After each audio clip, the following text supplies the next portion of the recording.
말씀으로 돌아가 보겠습니다. 지난주에는 어디에 관해서 말씀 들으셨죠? 지난주? 예.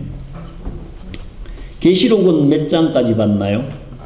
계시록 6장이었죠. 그래서 계시록 6장은 두 번을 봤는데 뭐하고 같이 봤나요? 요엘서 2장, 요엘서 구약 성경 요엘 선지자를 통해서 주고 있는 메시지를 같이 나누었습니다. 요엘서의 별명이 뭐라고요? 요엘서의 별명 구약의 계시록이다. 예. 그래서 구약의 계시록 마지막 때에 관한 메시지를 요엘 선지자를 통해서 주셨는데 핵심 메시지는 뭡니까? 마지막 때가 되면 환난과 기근과 고난이 분명히 있을 거고 그 어려운 과정을 다 통과를 해야 되는데 하나님의 자녀들, 하나님의 백성들은 그 전쟁, 기근, 환난 가운데서도 지키시고 보호해 주셔서 수치를 영원히 당하지 않게 해 주시겠다라는 메시지가 요엘서 2장의 내용이었죠. 자, 오늘은 계시록 7장 계시록 7장에 오늘 읽었는데 뭐가 나옵니까? 계시록 7장 오늘 1절부터 끝절까지 읽었는데 머릿속에 뭐가 남았어요? 네. 숫자가 남죠. 숫자. 무슨 숫자입니까? 네. 12,000에 곱하기 또 12 12지파 그러니까 144,000 예. 144,000 하면 생각나는 뭐 상황이 있나요? 신천지 그렇죠. 네. 신천지는 144,000을 초창기에 엄청 부러지졌고 예. 또 있어요. 여호와의 증인. 여호와의 증인. 그 파수대 나눠주는 분들 있잖아요. 지금도 뭐 여기에서 얼마 전에도 그 파수대 이렇게 세워놔놓고 전도하는 사람들을 봤는데 144,000 이 144,000은 신천지를 비롯한 이단들이 포교의 어떤 수단으로 많이 악이용하고 왜곡해가지고 본인들의 세력을 넓혀가는 수단으로 쓰고 있어요. 예. 그래서 신천지에 들어와야 된다. 언제까지? 144,000명이 찰 때까지 들어와야 된다. 이때가 지금 기회다. 그래가지고 막 서로 144,000명에 들어간다고 난리를 치고 또 포교를 해가지고 신천지 인원이 몇 명까지 늘어났어요? 20만 명이 넘었었어요. 그러니까 아니 144,000명이 초과돼 버렸잖아.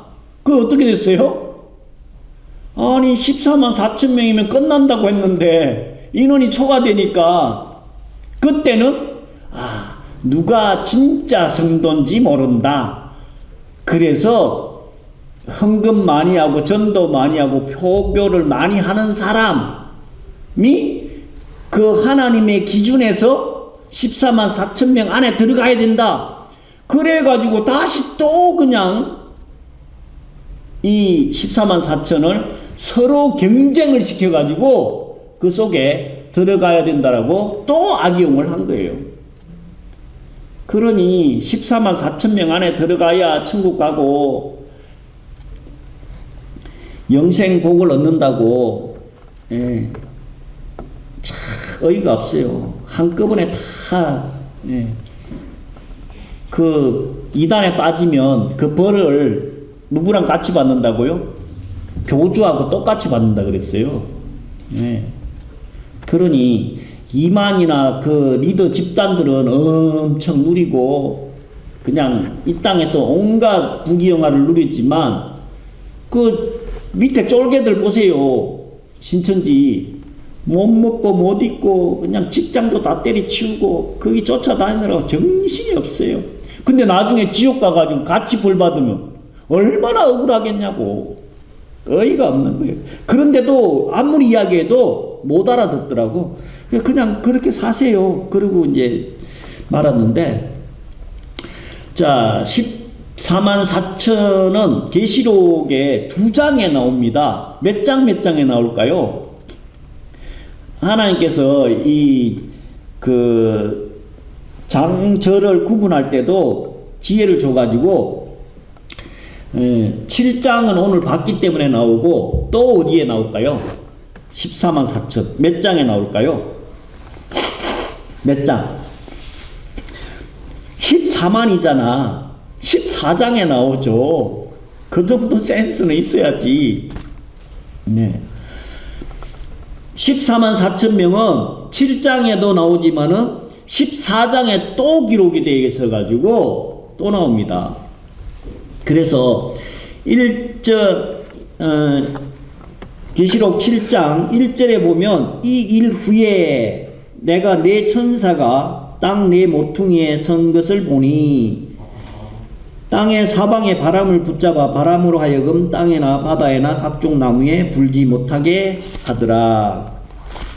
이 일이라고 하면 무슨 일이에요? 이 일은 이 앞에 상황을 이야기하겠죠. 이 앞에는 무슨 상황이 있었어요? 7장의 상황에 이 일 후면 6장의 내용이잖아요. 6장의 내용은 뭐였어요?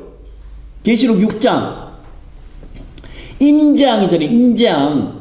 인재앙에 인을 뗄 때마다 재앙이 이렇게 이루어졌는데, 6장에는 인재앙 몇 번째부터 몇 번째까지 기록되어 있었어요? 6장이니까 6번째까지 인을 뗐어요. 예. 그래서 지금 7번째 인을 떼기 전의 상황인 거예요.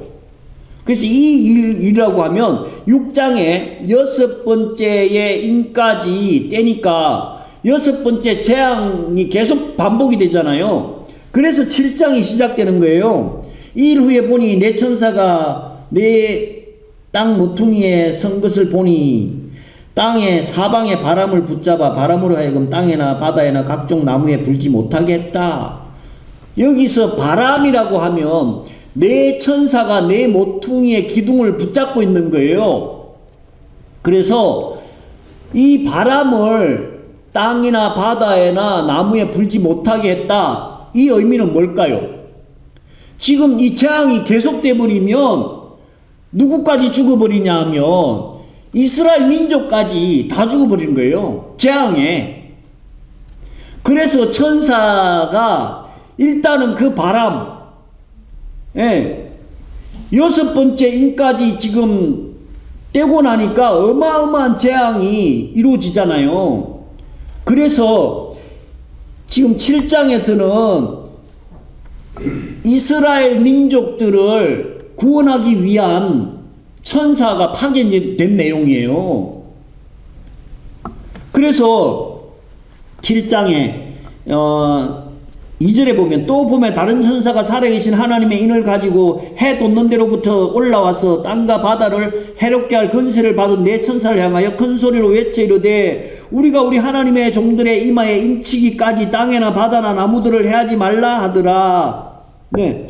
하나님의 종들의 이마에 인치기까지 땅이나 바다나 나무들을 하지 마라. 그러니까 하나님의 종들, 하나님의 백성들의 이마에 인을 치기까지. 이 인이 뭐라고 했나요? 인이 뭐라고 했어요? 도장이라 그랬잖아요. 인감 도장. 그러니까 직설적으로 표현하면, 인이라고 하면 이마에 인을 치기까지 해하지 말라고 3절에 기록되어 있기 때문에 이마에다가 도장을 꽉 박는 거예요. 우리 세상에 유명한 소설 있잖아요. 무슨 소설이에요? 주홍글씨라고 있잖아요. 주홍글씨. 얼굴에다가 죄인이라고 낙인을 찍어가지고, 그게 인이거든요. 그러니까 하나님의 백성들한테도 이거는 하나님 거야 라는 도장을 딱 찍어가지고 이 재앙에서 벗어날 수 있게끔 구별을 해주는 인을 친다는 거예요. 이게 7장의 내용이라니까. 그래서 내 천사가 하나님의 종들의 이마에 인치기까지는 땅에나 바다나 나무들에게 아무것도 해하지 말라고 지금 바람을 붙잡고 있다는 거예요. 재앙을 붙잡고 있다는 거예요.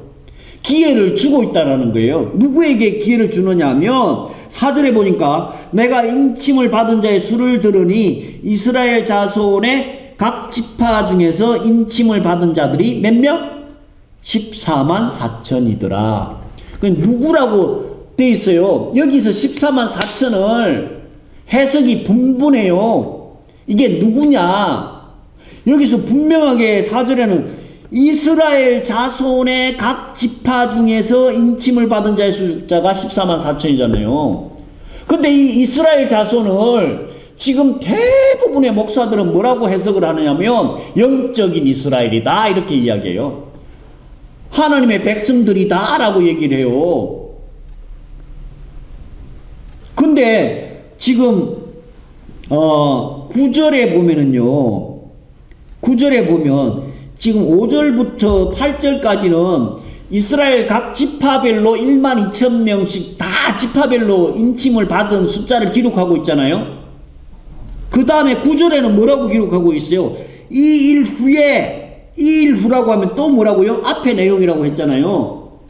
이 일은 이스라엘 12지파의 지파별로 인침을 1만 2천 명씩 하고 난 이후에 내가 보니 각 나라의 족속과 백성과 방언에서 아무도 능히 셀 수 없는 큰 무리가 나와서 흰옷을 입고 손에 종려가지를 들고 보좌 앞과 어린 양 앞에 서서 외쳤다. 경배했다. 그러면 아니 여기서 4절에서 이스라엘 자손의 12지파 14만 4천 명이라고 분명히 이야기되어 있는데 영적인 이스라엘이다 라고 그냥 이야기를 해. 지금의 뭐 구원받는 사람들의 모든 사람들을 지칭한다라고 이렇게 상징적인 거라고 이야기하는 목사님들이 99%예요.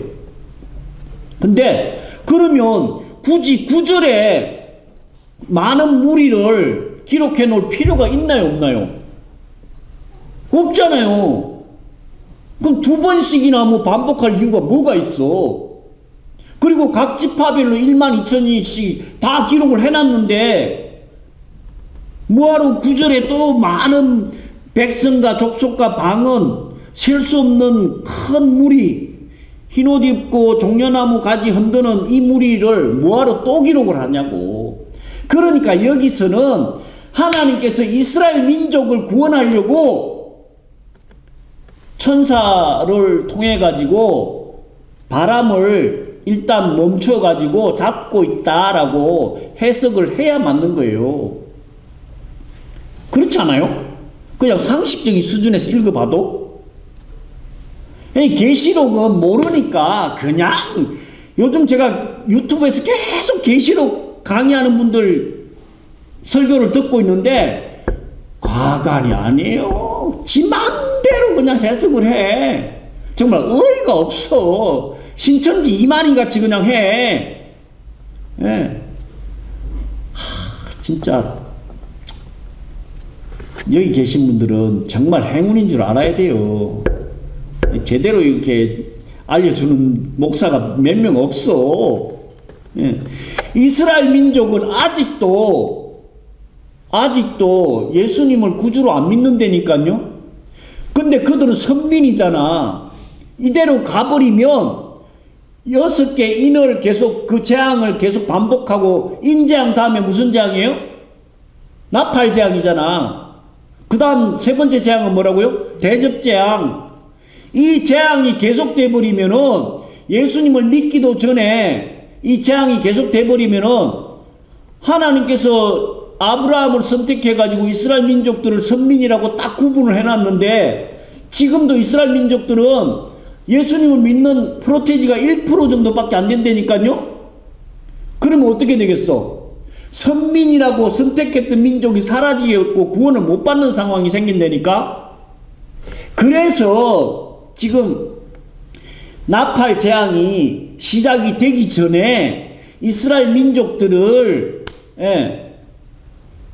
바람을 잡아서 그 재앙이 일단은 중지를 시켜 놓는 거예요. 근데 요즘 또 정동수 목사님이라고 사랑제일교회 그 인천에 그 양반 주장은 또 뭐예요? 환란 전 휴거설이거든요. 환란 전 휴거설. 환란 전 휴거설은 뭔 얘기예요? 인재앙, 나팔재앙, 대접재앙이 시작되기 전에 벌써 우리는 공중으로 들림받아서 휴거돼가 올라가 버린다고 이야기해요. 그러니까 막 구름대 같이 거기 몰려간다니까. 교인들이. 왜요? 야, 우리는 이 마지막 계시록에 기록되는 재앙하고 상관이 없대. 그 교회로 몰려가는 거예요. 또 뭐 인하대학교 공과대 교수님이라고 하니까 또 막 설교는 막 진짜 잘해요. 막 엄청 수준 높게 해. 예. 저는 그냥 좀 수준이 낮죠. 직설적으로 그냥 표현하지만. 그러니까 여기 지금 몇 명 안 앉아 있잖아요. 상관없어. 조만간에 그냥 여기 서로 앉으려고 난리 칠 테니까. 예. 그래서 이 7장은 전적으로 이스라엘 민족들을 구원하는 상황을 기록하고 있는 거예요. 그리고 그래서 신천지나 이단들은 14만 4천 명만 구원받고 끝. 아니 지금까지 인류가 아담부터 시작해가지고 예수님 재림에 올 때까지 도대체 인구가 몇 명 정도 될까요? 알 수가 없지. 수백억이 될 수도 있어요. 근데 수백억 가운데에 끼껏 구원받는 숫자가 14만 4천 명이고 땡? 말이 될까요? 나머지는 그럼 다 뭐예요? 구원 못 받으면 다 멸망이고 지옥이에요. 사랑의 하나님께서 수백억이 그동안에 살아있다 갔는데 14만 4천 명 하면 제가 볼 때는 뭐 한 1%도 안 될 것 같은데 그 1%만 구원받고 나머지는 다 땡이다? 진짜 이단들은 아무런 생각이 없이 다녀. 그걸 영적인 결함이라 그래요. 성경 공부를 하나도 안 하고 그냥 그 교주들이 그 교파에서 이야기하는 얘기만 듣고 쫄쫄쫄 따라서 그냥 멸망길로 가는 거예요. 아무 생각을 안 해. 분명히 성경책을 읽었으면 특히 계시록을 엄청 강조하기 때문에 계시록 한 번만 읽고 7장만 읽었어도 그게 안 있는다니까. 왜? 9절을 읽어보라고. 9절을 2일 후에 내가 보니 각 나라와 족속과 백성과 방언에서 아무도 능히 셀 수 없는 큰 무리가 나와서 흰옷을 입고 손에 종려가지를 들고 보좌 앞과 어린 양 앞에 서서 큰 소리로 외치려되 구원하심이 보좌에 앉으신 우리 하나님과 어린 양께 있도다. 우리의 구원은 이스라엘 민족들의 14만 4천, 이게 뭐 상징적인 숫자인지 정확한 14만 4천인지 정확히는 모르겠지만 제가 볼 때는 이 인원이 맞을 거라고도 보는데 이스라엘 족속 빼고 수많은 능히 셀 수 없는 큰 무리가 흰옷을 입고 있다. 예. 그래서 그 구원받은 자들이 뭐라고 합니까? 11절에 보면 모든 천사가 보좌와 장로들과 내 생물의 주위에 서 있다가 보좌 앞에 엎드려 얼굴을 대고 하나님께 경배하여 이르되 아멘. 찬송과 영광과 지혜와 감사와 존귀와 권능과 힘이 우리 하나님께 세세토록 있도다. 아멘 하더라.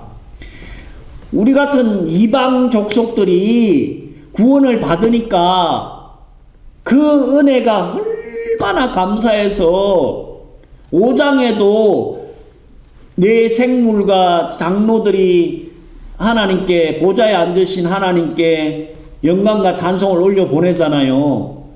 이 7장에서도 이스라엘 이스라엘 민족이 아닌 우리 이방인들도 능히 셀 수 없는 큰 무리 속에 들어가서 천국 영생의 삶을 살 수 있다라는 게 얼마나 큰 은혜냐고. 이걸 깨달으니까 장로들이, 천사들이 하나님께 영광을 올려드리고 예배하는 장면이 또 연출이 되는 거예요.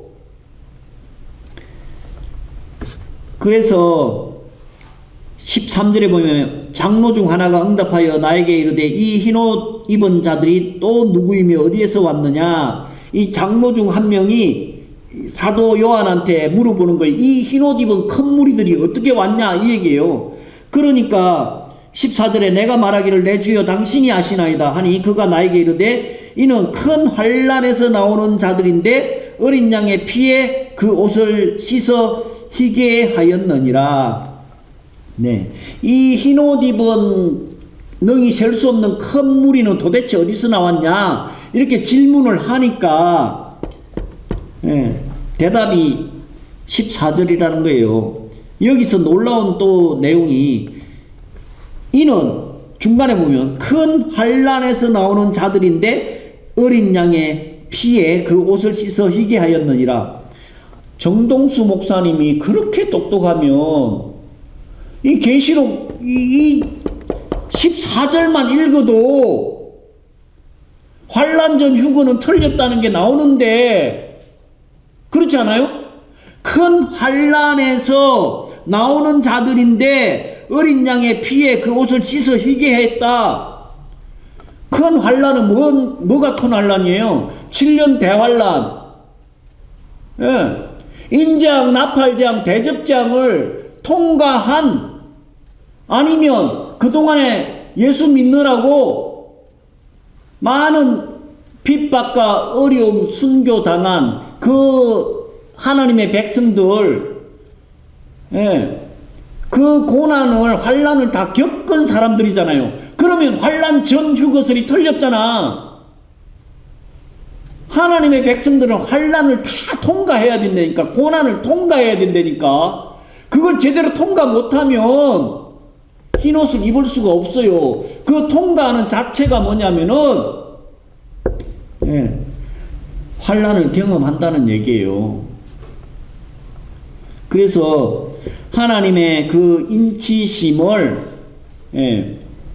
당해야 된다. 하나님께서 인을 쳐줘야 된다. 그럼 진짜로 도장을 얼굴에다가 이마에다가 확 찍을 건가?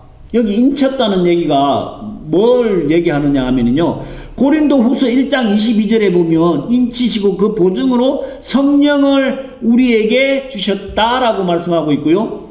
에베소서 1장 13절에 그 안에서 너희도 진리의 말씀 곧 너희의 구원의 복음을 듣고 그 안에서 또한 믿어 약속의 성령으로 인치심을 받았으니. 인친다는 게 뭐라고요?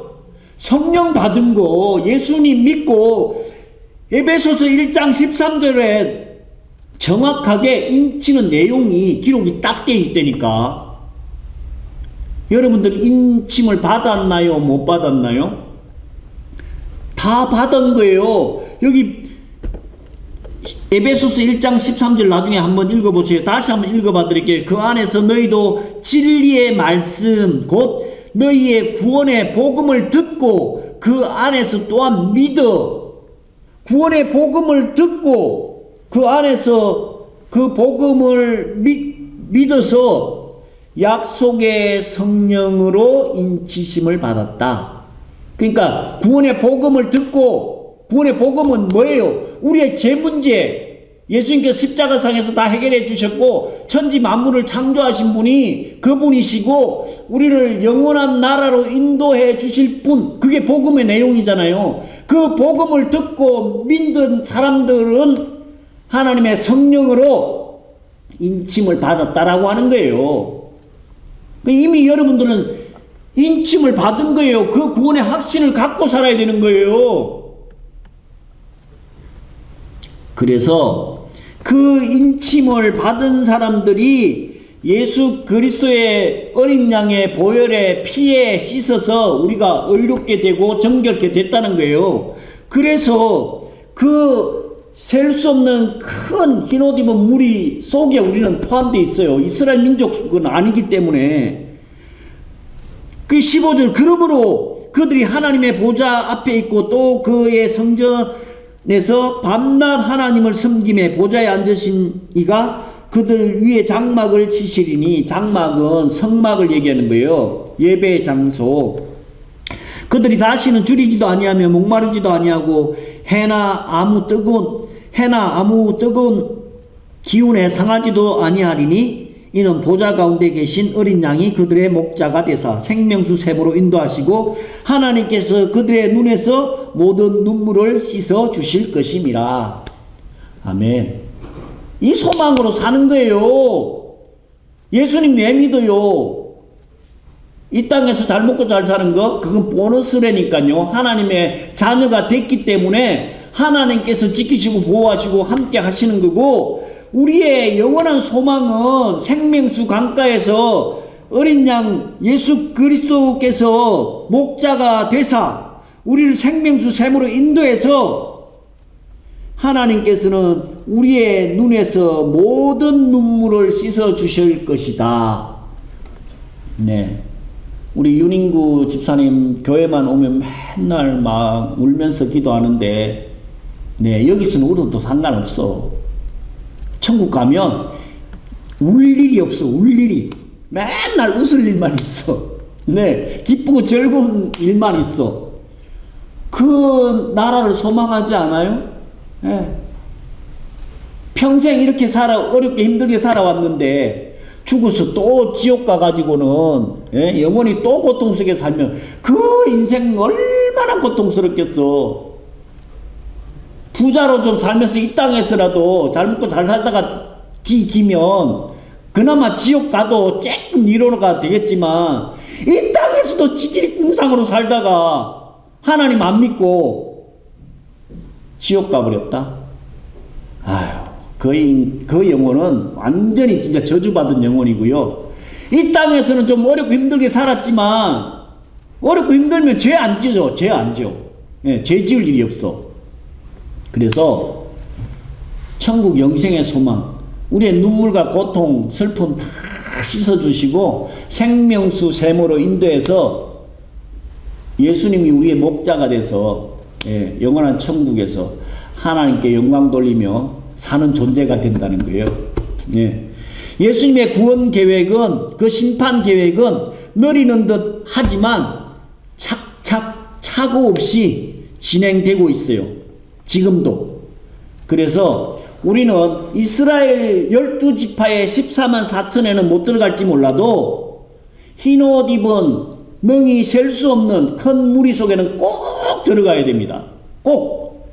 그래서 영원히 하나님 찬양하고 경배하고, 예, 하나님 나라에서 복받는 저와 여러분 되시기를 예수 그리스도로 간절히 축원드립니다. 아멘. 기도하겠습니다. 주님 감사합니다. 오늘도 희망 없고 소망 없는 저희들에게 아버지 하나님 나라를 소망하게 하시고 갈망하게 하시고, 이스라엘 민족의 14만 4천에는 들어갈 수 없을지 몰라도 아버지 하나님, 흰옷 입은 능히 셀 수 없는 큰 무리 속에 들어가서 아버지 하나님의 그 십자가의 보혈, 어린 양의 보혈을 씻어서 깨끗하여진 하나님의 귀한 자녀들로 인침받아서 영원히 아버지 하나님과 함께 거하는 하나님의 귀한 백성들 삼아 주시옵기를 간절히 바라고 원하오며 우리 주 예수 그리스도로 감사하며 기도 올리옵나이다. 아멘.